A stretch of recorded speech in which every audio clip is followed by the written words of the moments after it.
arah memahami penanganan atau cedera pada saat di lapangan gitu. Dan tujuan secara umum atau tujuan instruksional khususnya agar nanti kalian bisa mampu mengetahui dan memahami pengertian dari training program, mampu mengetahui dan memahami fase-fase pada training program, dan mampu mengetahui dan memahami tipe-tipe latihan. Selanjutnya memahami, mengetahui, dan memahami cara menentukan metode pemberian latihan itu sesuai dengan faktor umur. Apakah faktor umur usia anak-anak, remaja, dewasa, pralansia, maupun lansia. Itu ada kelompok-kelompok gitu. Lanjut, nanti mampu mengetahui dan memahami cara menghitung denyut nadi latihan. Nah, terkadang kalau dalam dunia kesehatan ya, sekarang sudah banyak perkembangan teknologi itu sudah pakai alat. Tapi kami dari olahraga dan mahasiswa pun harus menguasai nanti kalian nanti bagaimana cara menghitung denyut nadi itu secara tradisional atau konvensional nanti gitu. Lanjut. Oke, terima kasih. Mungkin dalam proses pembelajaran ini nanti ada beberapa bentuk cara pengambilan absen walaupun tidak saya tampilkan. Nanti ini luring ya, luring. Dan nanti kalau misalnya ada kendala, nanti ada buat cara pengambilan sampel dengan online atau dengan menggunakan aplikasi. Oke, kita akan lanjut kepada materi training program. Training program adalah suatu latihan pemanasan pertama yang harus kita perhatikan, exercise atau pemanasan latihan stretching, di mana tujuan ini sangat berpengaruh pada efek kelanjutannya agar tidak terjadinya cedera, di mana tujuan ini akan meningkatkan tubuh atau otot agar supaya meningkatkan aktivitas enzim metabolis yang berhubung dengan sistem energi. Sistem energi ada terbagi dua. Sistem energi aerobik itu komponen sistem sumber energi adalah oksigen dari oksigen. Sedangkan sistem energi anaerobik itu sumber energi dari glikogen atau otot yang tersimpan dalam otot jaringan. Yang kedua, meningkatkan aliran darah atau oksigen. Pada kita melakukan aktivitas pemanasan itu minimal denyut nadinya harus tercapai 120 denyut nadi per menit menurut teori para pakar. Dan meningkatkan kekuatan kontraksi dan waktu refleks, di mana nanti dalam fase preliminarinya mencakup ada stretching, itu ada latihan peregangan, ada komponennya juga latihan calisthenics, teknik atau otot tangan, bahu, dan otot perut. Ada seperti latihan push up, sit up, pull up, ada gerakan ekstensif dan gerakan tahanan, ada gerakan bergerak. Dan lanjut nanti latihan yang mirip dengan latihan inti dengan intensitas rendah. Intensitas rendah yang akan harus minimal dicapai, walaupun ini bukan prestasi dulu ya, untuk meningkatkan kapasitas kesehatan secara sederhana gitu. Biasanya orang yang faktor umur yang di atas 35 itu sudah cukup sulit untuk berolahraga. Jadi harus diasumsikan kepada olahraganya bersepeda, berenang, ya itu dua itu. Karena komponen dua itu olahraga yang tidak menciderai lutut. Biasa sendi ini sudah banyak ini yang karena beban itu hampir 3 kali 4 berat badan, kalau mau melangkah itu lutut sudah lumayan sakit gitu. Lanjut, kedua, latihan inti atau latihan sebenarnya. Yang ketiga, latihan pendinginan. Kalau untuk latihan inti itu lebih cenderung pada kebutuhan nantinya apa dan untuk apa. Selanjutnya,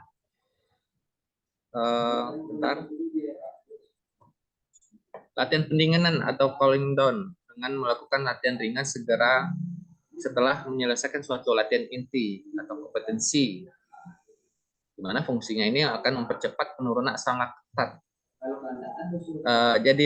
Permasalahan di olahraga prestasi di Indonesia itu sering terjadi penurunan aktivitas, penurunan kondisi fisik pada saat umur atlet ini sudah pensiun. Biasanya 35 ke atas itu sudah cenderung banyak yang pensiun. Biasanya udah banyak penyakit-penyakit yang timbul. Itu penyakit tidak menular, ya. Di sini yang harus diwaspadai ada beberapa pakar, dokter olahraga ya, dokter olahraga. Salah satu mentor saya dari Unpad itu sering memberikan suatu kajian pada komponen fisik dasar itu sangat cenderung harus diperhatikan untuk membina prestasi. Salah satunya untuk mengecek kadar asam laktat atau kadar MDA ini. Tapi yang menjadi kendala ini satu tes aja nih hampir 1 jutaan, alatnya mahal. Kendalanya ini untuk olahraga prestasi kita. Yang kedua, membantu aliran darah ke jantung. Ya, pada saat olahraga aktif ya, uh, pendinginan aktif itu dibantu dengan kegiatan lari-lari kecil, jalan-jalan santai, tapi jangan sampai kita pada saat siap latihan itu jangan diam duduk saja, karena itu akibatnya akan cenderung jantung lebih memompa, lebih aktif, lebih keras gitu. Lanjut, kedua, selanjutnya ketiga, membantu mempercepat masa recovery, membantu pemulihan ke sedia kala gitu. Oke, lanjut. Nah, ini adalah bentuk metode FITT, yaitu metode pemberian latihan menurut resep FIT, di mana frekuensi minimal itu harus dilakukan 3-5 kali per minggu. Tapi kalau orang yang memiliki penyakit yang tidak menular, biasa hipertensi, diabetes, jantung koroner, nah itu biasanya minimal itu programnya lebih intensif, itu 1 minggu 1 kali, tapi harus dinaikkan setiap minggunya 5 atau 10 menit. Tapi harus kita lakukan tes awalnya dulu. Pertama, tes awal dilakukan tes kadar glukosanya berapa, kolesterolnya berapa, hipertensinya berapa.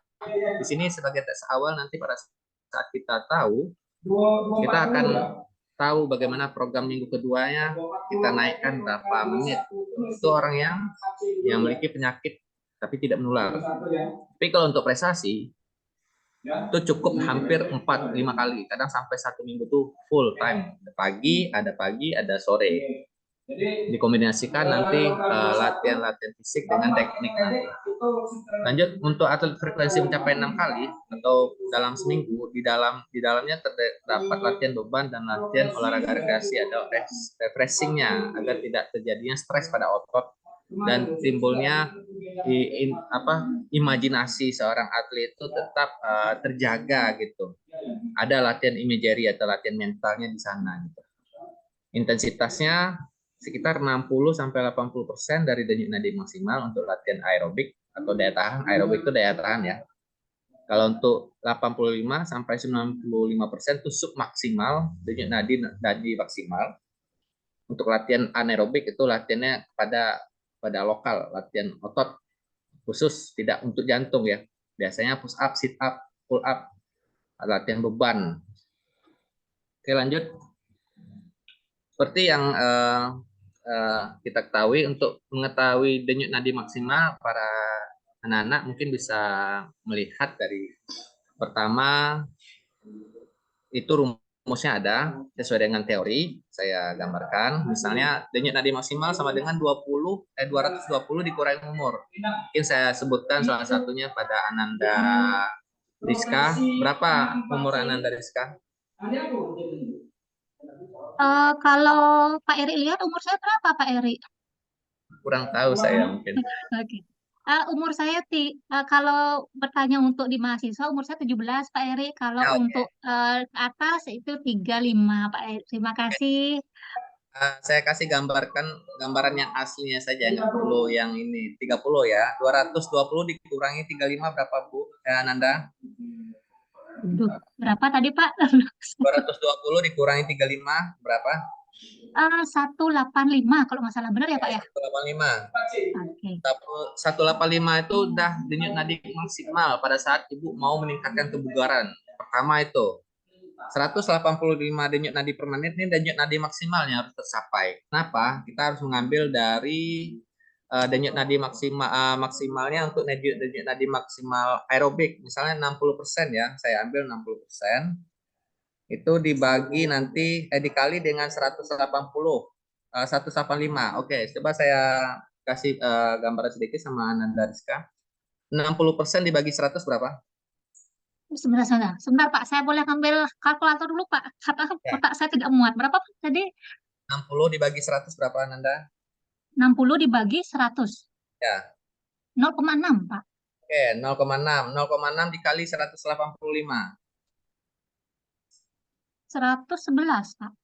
Oke, 111. Minimal kalau memang misalnya untuk hanya menjaga kesehatan, tidak harus tercapainya intensitas rendah aerobiknya 65%. Di bawah 60 boleh. Artinya tadi berapa? 0,6 kali 185. Gimana, Pak? 0,6 tadi kali 185 berapa denyut nadinya? 0,1. 0,65. 0,6 0,65 kali 100 111 ya? 185. 165. 1, 165. 17, Pak. 17,25. Oke, anggap 107 ya. 107 nih denyut nadi yang harus dicapai karena tadi saya kasih gambaran tadi 60% ya. 60% tuh nanti 60 dibagi 100. Nanti dapatkan 0,65 0,6. Dari 0,6 itu nanti dikali dari hasil dari rumus 220 dikurang umur yaitu 185, artinya dapat 107. Tapi untuk denyut nadi maksimal kebugarannya akan Ananda capai nanti 185. Itu sebagai contoh. Paham ya? Iya, Oke. paham, Bapak. Oke, Terima saya kasih. lanjut ya.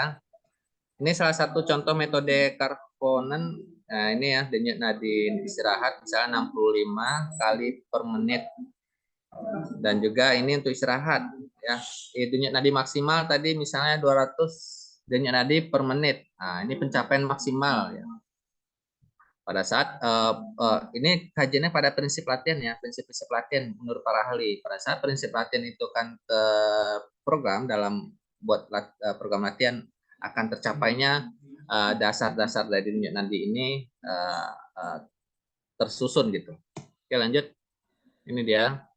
Ini beberapa bentuk rumusnya gambaran saya kasih. Tadi yang sudah kasih gambaran pada Nanda Rizka. Dan juga tempat peradabannya ini adalah orang kesehatan juga banyak di sini arteri radialis atau arteri karotis.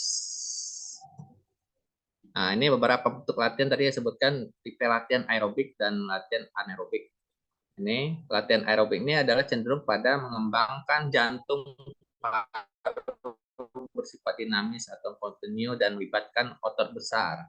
Semua otot ini bekerja sebaik mungkin, tapi yang akan lebih cenderung akan dilatih nantinya ketahanan jantung atau daya tahan jantungnya. Sedangkan latihan aerobik itu lebih cenderung nanti ke otot. Kita lanjut pada latihan daya tahan dulu. Latihan ini misalnya latihan kontinu terus-menerus terbagi, ada latihan terus-menerus dengan intensitas rendah, itu minimal latihan pemanasan 30 sampai nantinya kepada intinya sampai penutup 3 jam. Itu bagi yang faktor umur cukup di bawah 30 gitu. Kalau intensitas 70-80 dan kadar asam laktat darah kurang dari 3 milimol per liter. Orang kesehatan ini memahami ini. Juga lanjut latihan terus-menerus dengan intensitas tinggi-tinggi 15 sampai 60 menit. Itu intensitasnya 80 sampai 90% dan kadar asam laktatnya ini rata-rata harus 3 sampai 5 milimol. Biasanya kalau kadar asam laktatnya hampir tinggi, pada saat kita melakukan aktivitas akan merasa tingkat kelelahannya akan dampaknya nampak panjang gitu. Oke, lanjut para semua ini kegiatan latihan interval itu lebih cenderung pada bentuk latihannya pada beberapa aspek, latihannya lama dan intensitas latihan dan masa istirahat dan juga repetisi atau pengulangan. Juga latihan dengan lama 30 detik atau 2 menit Ini intensitas hampir 90-95%. Ini udah sub maksimal atau anaerobik. Dan diikuti recovery-nya cukup lama, hampir di atas 5 menit. Tapi diulangi sampai 3-12 kali repetisi dalam satu set sampai 12 kali. Sedangkan untuk latihan interval ini terbagi 3. Latihan interval panjang, ya jangka panjang, latihan interval menengah, dan latihan interval pendek.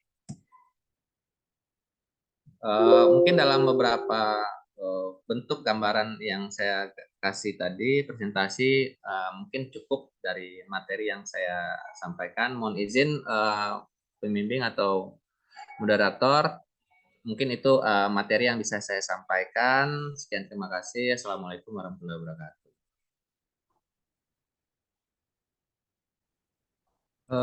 Ya Pak.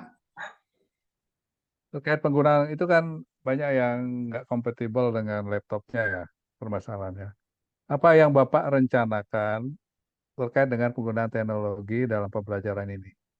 Biasanya kalau untuk materi saya Pak, izin Pak, materi saya yang saya pegang ini kan mata kuliah termasuk eh, mata kuliah terapan eksakta yang di program studi Penjas. Ya, Terkait pada materi ini teori dan prakteknya biasanya saya beri dalam pertengahan semester itu membuat satu bentuk program latihan hampir 3 kali 4 kali sudah UTS itu tidak ada pertemuan, jadi dia lebih banyak di lapangan, tapi dalam bentuk lapangan itu nanti saya berikan bagaimana tahap-tahapan atau cara pengambilan tes komponen fisik dasar, apakah itu di tingkat SD, tingkat SMP, maupun tingkat SMA, itu melihat kebugaran jasmaninya Pak. Dari sana dia oke. bisa mendapatkan data bagaimana kecenderungannya, nanti hasil belajar nanti kita bandingkan di sekolah tersebut. Itu kan kembali pada guru penjasnya, apakah tercapainya hasil belajar pembelajaran penjas itu kan kembali pada kebugaran jasmani siswa tersebut. Biasanya kita evaluasi tuh sampai berapa Oke. kali. Dari capaian pembelajaran yang Bapak rumuskan ada berapa tadi itu, Pak? Ya, Yang tercapai kira-kira berapa dengan penyajian Bapak ini? kalau yang untuk khusus itu ada sekitar 6 Pak. 5, 5, 6. 5. Kalau Semua semua semua bisa dicapai bisa apa Pak. belum? Untuk Bisa. Oke. ya bisa, insya Allah bisa Pak. Tapi dengan kembali lagi pada literasi atau literasi. Biasanya saya tuh lebih merujuk pada jurnal, jurnal nasional. Itu yang saya berikan itu lebih ke jurnal terapan, bukan yang pendidikan jasmani. Jadi nanti ada komponen fisik dasarnya, Pak. Ya, itu kan dalam berapa berapa jam pertemuan satu pertemuan ini, Pak? Satu pertemuan 2 kali 50 menit. Itu full saya kasih teori semuanya, tapi saya imbangi dengan bentuk gambaran video. Bagaimana pertama untuk CPL pastinya memotivasi dulu, meningkatkan dulu agar mahasiswa ini bisa lebih tetap fresh dalam mengikuti proses pembelajaran 2 kali 50 menit. Itu saya kasih bentuk motivasi, video-video prestasi-prestasi Oke, atlet. nah, maksud saya dalam 2 kali 50 menit itu Ya, apa yang bisa Bapak capai dari capaian pembelajaran itu? pertama sebagai pengertiannya, dia mampu memahami pengertian dari training itu, latihan itu, definisi Apa itu filsafat. satu. Terus apa Ya. lagi? Pertama, fase-fasenya kita sebutkan, fasenya bagaimana untuk mengambil suatu latihan untuk persiapan atlet, Oke. Yang ketiga, dan bentuk apa, pengelompokan tipe latihan yang mana untuk latihan otot lokal, mana latihan otot umum. Misalnya latihan daya tahan, saya ulangi, latihan aerobik, aerobik daya tahan ya, untuk latihan anaerobik untuk latihan otot. Nah, itu harus memahami nanti gitu. Ada kemudian pembedanya. tadi yang ada hitung menghitung tadi apa tuh? Oh, Capaian pembelajaran. itu untuk mencapai bagaimana program latihan itu. Oke. Nah, eh Apa namanya? Dari latihan-latihan itu itu kan ada kasus-kasus yang bisa sebenarnya anu ya, dengan pendekatan kasus apa nggak bisa? Bisa Pak, tapi kita mengambil dari atletnya sendiri dulu atau dari klub. Biasanya itu sendiri. Ya, Apakah prestasi ya, klub ini naik dalam 5 tahun ini atau bagaimana? oke. Itu kasus-kasus nanti yang kesimpulannya adalah betapa pentingnya memprogramkan program latihan yang Ya, tepat gitu ya, begitu ya kali ya. Mungkin teman-teman ada yang ingin komentar ya terhadap apa yang disampaikan. Mungkin dari sisi yang lain, apa yang kira-kira perlu diimprove oleh Pak Erik? izin Pak, Ini bagi yang untuk, bidang ya, kesehatan itu boleh, tapi saya pernah buat project ya Pak, tapi nggak meledak kemarin mau mengadakan pelatihan profesi ngambil sertifikat IFO, itu secara hmm, mandiri ya. Tapi saya berkendala kemarin mencari link di salah satu orang kesehatan di dokter lah, saya anggap di Bengkulu. Saya maunya kemarin tuh kerjasama di Fakultas Kedokteran Unit, karena tidak mungkin dokter-dokter dari sana nggak tahu dengan Prof Purba dari dosen Unpad, tapi sayangnya kemarin saya nggak berjalan kemarin tuh bisa mengambil pelatihan-pelatihan profesi gelar IFO itu orang kesehatan itu cukup lumayan besar peluangnya untuk jadi tim medis olahraga gitu. ya, oke. Oke, kalau Bapak rencananya luring, mungkin di samping juga ilustrasi-ilustrasi supaya dia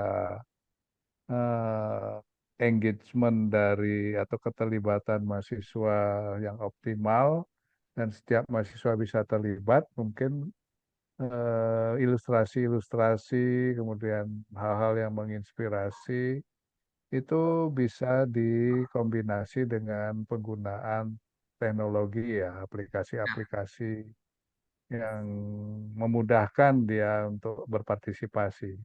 Supaya jangan kembali ke hal-hal tradisional, kita terlalu banyak memberikan materi, menginstruksikan materi, tapi ya kita di samping kita capek juga tidak memberikan pengalaman langsung kepada mahasiswa untuk mengalami sendiri belajarnya gitu ya. Itu yang paling penting ya. Bagaimana mengoptimalkan mahasiswa mengalami sesuatu yang membuat dia bisa mengkonstruksi pengetahuannya sendiri dari fasilitas stimulasi yang kita berikan gitu ya. Itu penting banget.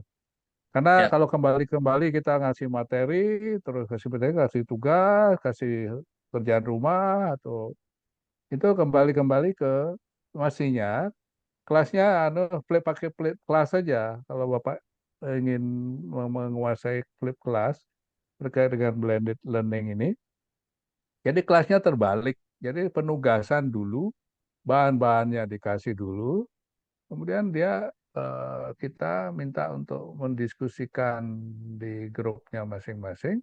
Udah itu ketika kelas kita udah berdiskusi dan kita sudah bisa menghitung dengan kasus-kasus yang ada dengan usia sekian, kemudian porsi latihannya seperti apa, gimana mengukurnya, itu kan langsung bisa diterapkan. Karena konsep-konsepnya itu sekarang bisa tidak hanya dari dosen belajarnya, tapi bisa dari berbagai aneka sumber.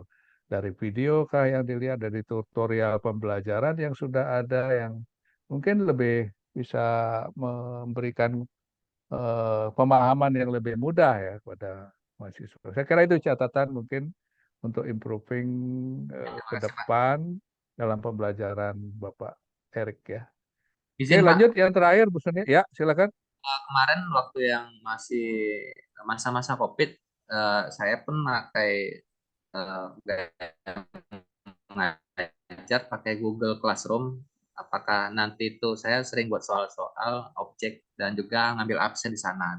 Tapi karena aturan kami di Ya, kampus ini tidak boleh luring, ya mau nggak mau kan kita mengikuti aja Pak gitu. ya. Nah, artinya bisa sinkronus, asinkronus, Pak.